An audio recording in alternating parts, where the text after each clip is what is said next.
ದಸರಾ ಸೇರಿ ಸಾಲು ಸಾಲು ರಜೆ ಮುಗಿಸಿ ಬೆಂಗಳೂರಿಗೆ ವಾಪಸ್ ಆಗ್ತಾ ಇರುವಂತ ಜನರಿಗೆ ಬಿಗ್ ಶಾಕ್ ಆಗಿದೆ. ನೆಲಮಂಗಲದ ಕುಣಿಗಲ್ ಬೈಪಾಸ್ ರಸ್ತೆಯಲ್ಲಿ ಕಿಲೋಮೀಟರ್ ಗಟ್ಟಲೆ ಟ್ರಾಫಿಕ್ ಜಾಮ್ ಉಂಟಾಗಿದೆ.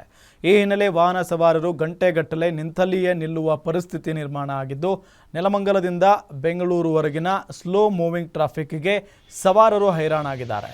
ರಾಷ್ಟ್ರೀಯ ಹೆದ್ದಾರಿ 48 ಹಾಗೂ ಹಾಸನ ನೆಲಮಂಗಲ ರಾಷ್ಟ್ರೀಯ ಹೆದ್ದಾರಿ 75ರಲ್ಲಿ ಟ್ರಾಫಿಕ್ ಜಾಮ್ ನಿಯಂತ್ರಣಕ್ಕೆ ಸಂಚಾರಿ ಪೊಲೀಸರು ಹರಸಾಹಸ ಪಡ್ತಾ ಇದ್ದಾರೆ.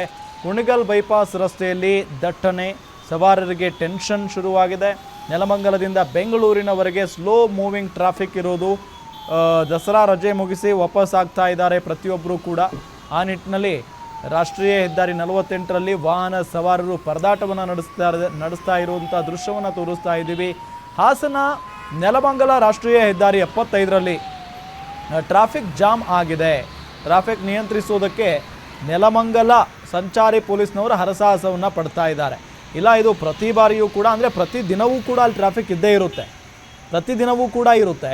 ಆದರೆ ಇವತ್ತು ಅಲ್ಲಿ ಜಾಸ್ತಿ ಆಗಿದೆ. ಬಿಕಾಸ್ ಈಗ ದಸರಾ ರಜೆ ಅಂತ ಹೇಳಿ ಬೆಂಗಳೂರಿನಲ್ಲಿದ್ದಂಥ ಜನ ತಮ್ಮ ಊರುಗಳಿಗೆ ಹೋಗಿಬಿಟ್ಟಿದ್ದಾರೆ. ಬಸ್ ಆಯಿತು, ಜೊತೆಗೆ ತಮ್ಮ ಸ್ವಂತ ವಾಹನಗಳನ್ನು ತೆಗೆದುಕೊಂಡು ಹೋಗಿದ್ದಾರೆ. ಇದರ ನಡುವೆ ವಾಪಸ್ ಬರುವಂಥ ಸಂದರ್ಭದಲ್ಲಿ ಈಗ ಟ್ರಾಫಿಕ್ಕು ಜೊತೆಗೆ ಮಳೆ ಬೇರೆ, ಜಿಟಿ ಮಳೆ ಶುರುವಾಗಿದೆ. ಆ ಮಳೆಯಲ್ಲಿನೇ ಸ್ಲೋ ಆಗಿ ಹೋಗಬೇಕು, ಜೊತೆಗೆ ಟ್ರಾಫಿಕ್ಕು.